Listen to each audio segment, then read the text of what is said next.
Jó napot kívánok! Ez a .eu, a Pannon Televízió hetente jelentkező magazinműsora az Európai Uniós hétköznapokról. Miközben nap mint nap arról hallunk, hogy folyamatosan vágják ki a földön az erdőket, Európában növekszik a fákkal borított terület nagysága. A mai .eu első riportjából megtudhatják, hogy mennyi erdő van Európában, és hogyan hasznosítják ezeket. Más témáink is lesznek, egyebek mellett hallhatnak az azbesztről és a dél-olaszországi olajfákat fenyegető veszélyről is. Tartsanak velünk!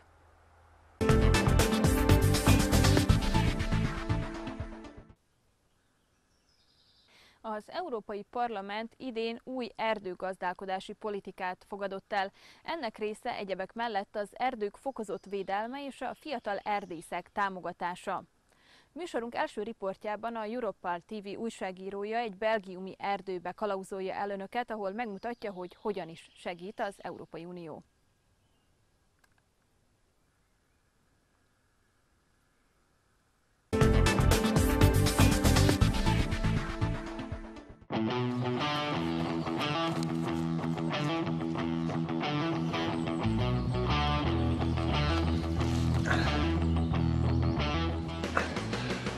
Forests are indispensable to life on Earth. They capture and absorb harmful CO2 emissions and release, in their place, vital oxygen. Forests cover 38% of the European Union's territory, stretching for 160 million hectares. Europe's forests are the lungs of our continent, and contrary to what one might expect, they're expanding year after year. We're just a stone's throw away from Brussels at the Arboretum of Tervuren. This royal estate of 120 hectares has been planted with many exotic trees, like this sequoia, full name Sequoia dendrum gigantea, from California in the USA. The European Union doesn't have a common forestry policy. Member states are in charge of managing their own forests. However, the EU does have a role to play in matters such as environmental protection. On the 28th of April 2015, the European Parliament adopted a new strategy on forests and forestry. Coordination of EU countries through the exchange of best practice, better protection of forests and support for young forest owners feature on the list of MEPs' demands to European leaders.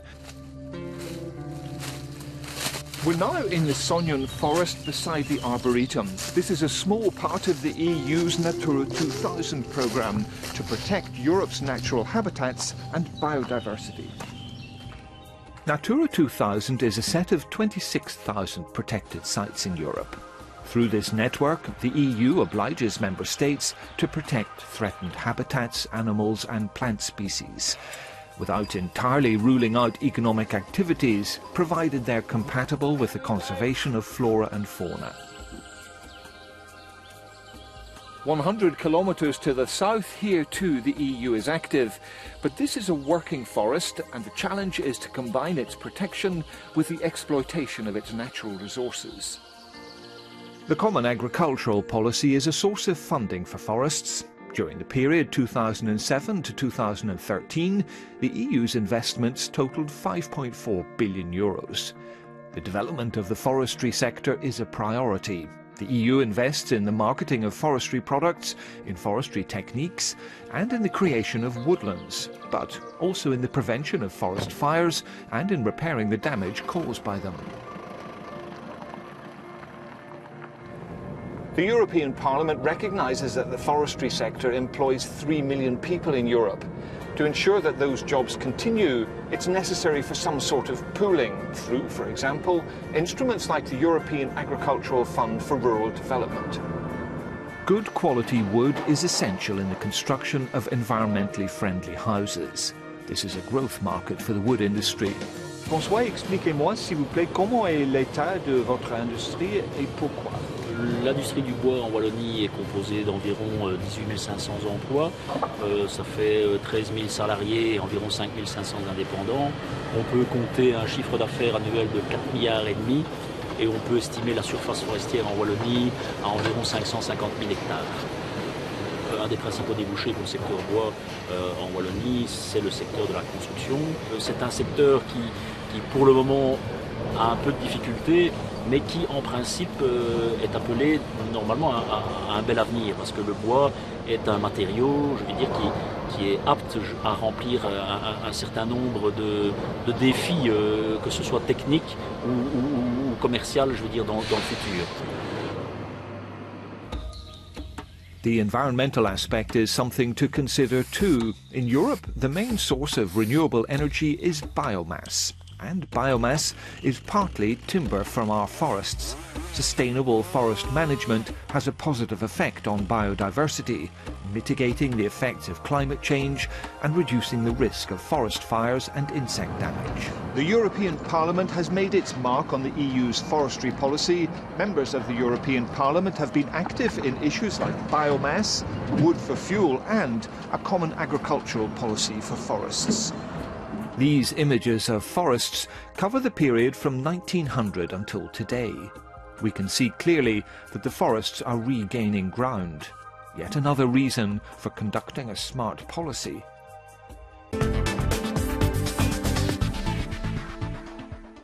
Dél-Olaszország jelentős részét olajfák borítják. Sok családnak biztosítanak megélhetést. Az utóbbi időben azonban apró rovarok jelentek meg, amelyek elpusztítják ezeket a fákat. A helyi gazdák tanácstalanok, és az Uniótól várnak segítséget. Kérdéseikre most egy EP képviselő válaszol.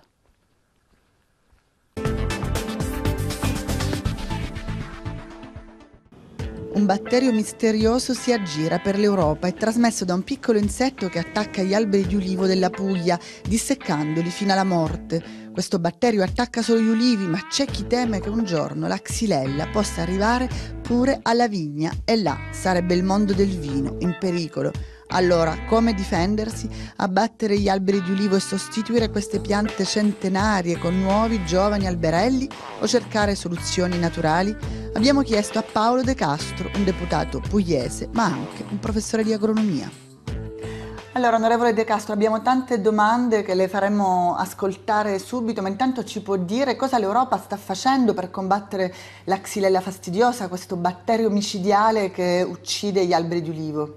L'Europa sottostà alle leggi internazionali decise in sede FAO che obbligano tutti gli Stati, l'Europa inclusa, ad applicare norme molto rigide per evitare la diffusione di questo batterio. Non c'è l'obbligo di eradicare tutte le piante all'intorno ai 100 metri della pianta infetta, che sarebbe una cosa molto molto dura, perché una cosa è eradicare una pianta infetta che è destinata molto probabilmente a essiccare, una cosa è eradicare una pianta sana e questo fortunatamente c'è un'eccezione.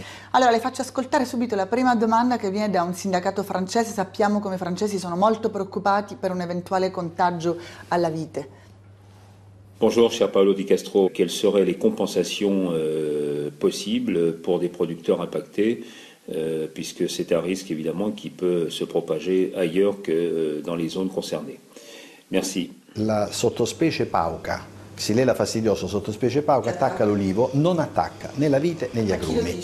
E questo lo dice noi attraverso le prove di inoculo che la Regione Puglia sta facendo fare all'università, ai centri che se ne stanno occupando, l'Istituto Fitopatologico, prove di inoculo che già hanno dimostrato che la sottospecie pauca non attacca la vite. Ora l'Unione Europea sta chiedendo ulteriori ricerche, ma allo stato attuale non abbiamo nessuna evidenza scientifica, così dicono gli esperti, che questa sottospecie attacchi la vite e l'olivo. E questo è il motivo per cui noi diciamo che è sbagliato includere la vite e gli agrumi all'interno delle specie a rischio, perché questa sottospecie di Xylella fastidiosa non attacca le varietà, non attacca la vite e non attacca gli agrumi, attacca invece l'olivo e alcune altre varietà di prunus.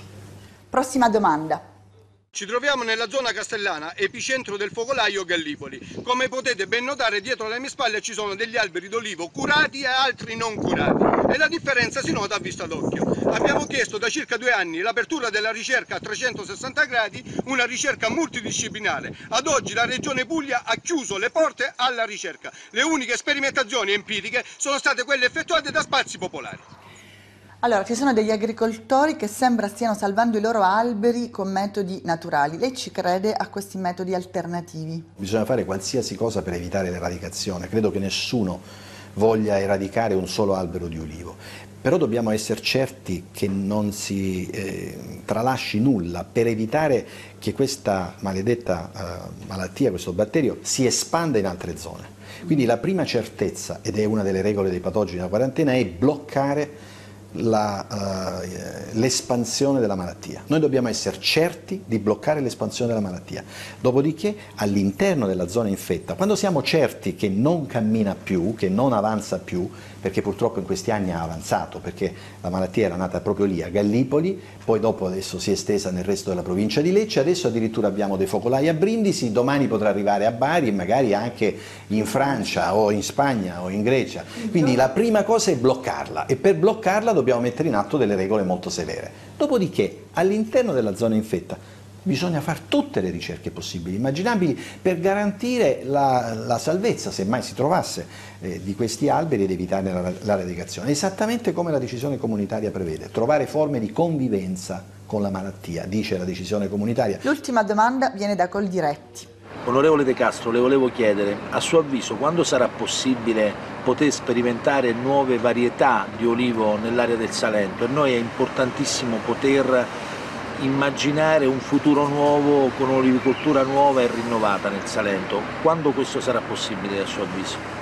Quello che può essere il mio auspicio è che si faccia al più presto, anzi è una delle prime cose che all'inizio avevamo detto, all'inizio di questa vicenda, è di sperimentare subito su tutte le 1500 varietà di cultivar di olivo, per capire anche quali sono le cultivar più resistenti e meno resistenti a questo patogeno. Quindi Coldiretti domanda in pratica di modernizzare la produzione. La preoccupazione è il futuro, no? Se oggi c'è il blocco anche di impianti, oggi chi volesse impiantare un oliveto non lo può fare nel Salento. È vietato, e perché finché non siamo certi che le varietà che vengono impiantate non sono oggette nuovamente di malattia, quindi il problema è davvero grave. Io mi auguro che lo si faccia subito, però prima dobbiamo bloccare la malattia, dobbiamo essere certi che non avanzi. L'ultima domanda, se posso, c'è anche questo dibattito filosofico tra chi vuole difendere questi alberi secolari così belli ma anche forse più deboli per difendersi da malattie, e chi vorrebbe invece sostituirli con alberi più giovani e più produttivi. Lei che ne pensa? Stiamo parlando di monumenti, stiamo parlando di alberi che hanno addirittura in alcuni casi nella Valle d'Itria più di 1000 anni. Il problema è sempre quello di come unire alla qualità anche la capacità organizzativa di una commercializzazione che sappia ripagare, e poi comunque abbiamo tantissime aree nel Salento che possono essere investite a oliveto moderno e specializzato, senza bisogno di estirpare gli alberi e gli olivi secolari che sono parte della nostra storia e del nostro paesaggio. Paolo De Castro, grazie. Grazie a voi.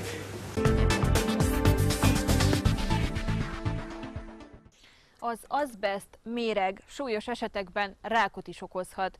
Ennek ellenére korábban széles körben használták, egyes gyárakban pedig akkor is dolgoztak vele, amikor már bebizonyosodott, mennyire veszélyes. Az Európai Unió szeretné az azbestnek minden nyomát eltüntetni, az áldozatok családjának pedig segít kiharcolni a kártérítést a gyáraktól.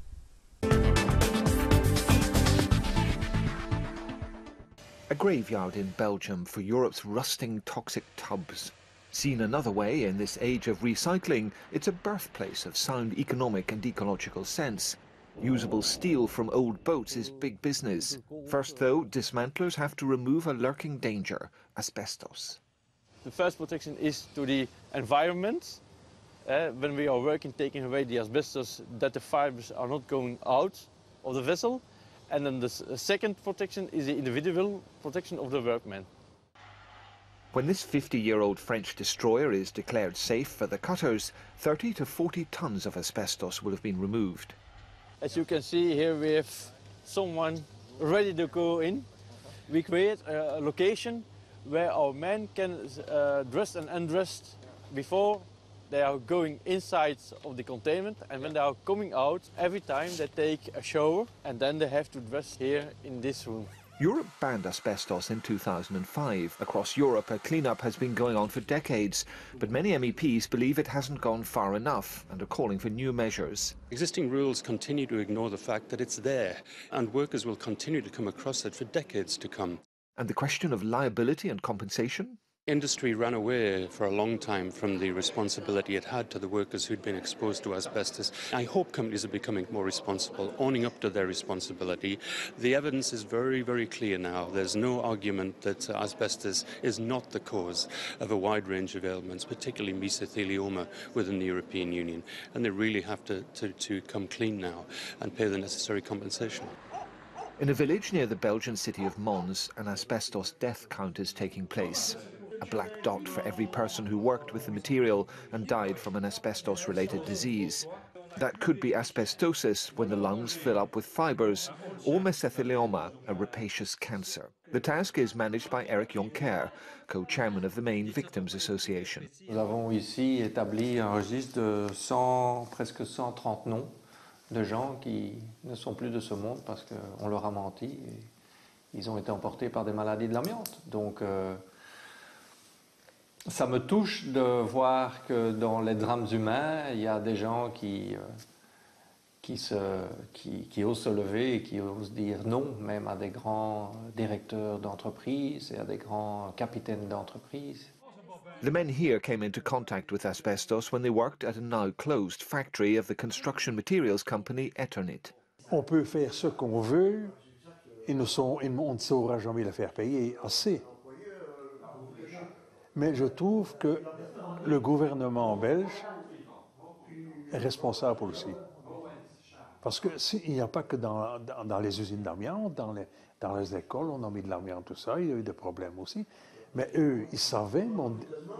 Mr. Jonker, a cargo pilot who crisscrosses the planet from his company's base in Luxembourg, lost his mother, father, who was an engineer at Eternit, and 2 brothers to mesothelioma.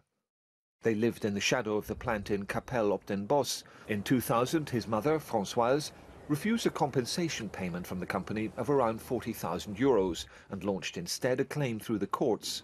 Jan Vermon, a renowned Belgian lawyer, is acting for the family. For the first time in Belgian legal history, a court established the liability of Eternit, saying you were, for decades, you know exactly what was going on, you know the danger of what you were doing, and you, out of greed, and the court literally says so, you just continued, knowing that this would cost hundreds and thousands of lives. The HQ of Eternit Belgium, it and associated companies employ around 1,000 people. It's coming to terms with the medical, social and business consequences of asbestos. During a briefing, Eternit's legal executive, Roland Verhil, talks through several key points from the company's side.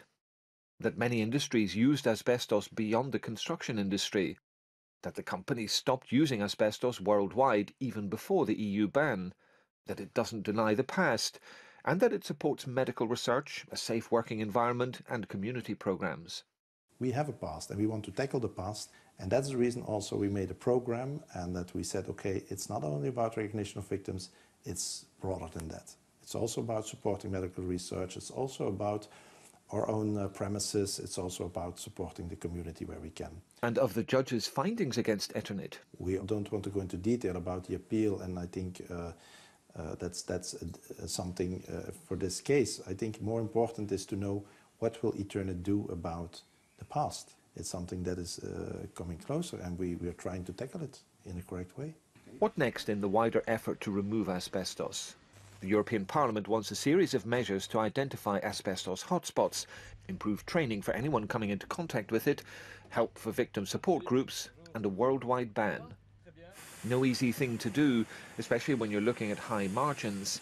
But Parliament's ambitions are high too, looking at the prospects for abolishing all existing asbestos and getting just recompense for its victims. Governments have taken their eye off the asbestos file, MEPs argue, and it's time now to put the lid finally on a modern-day scourge.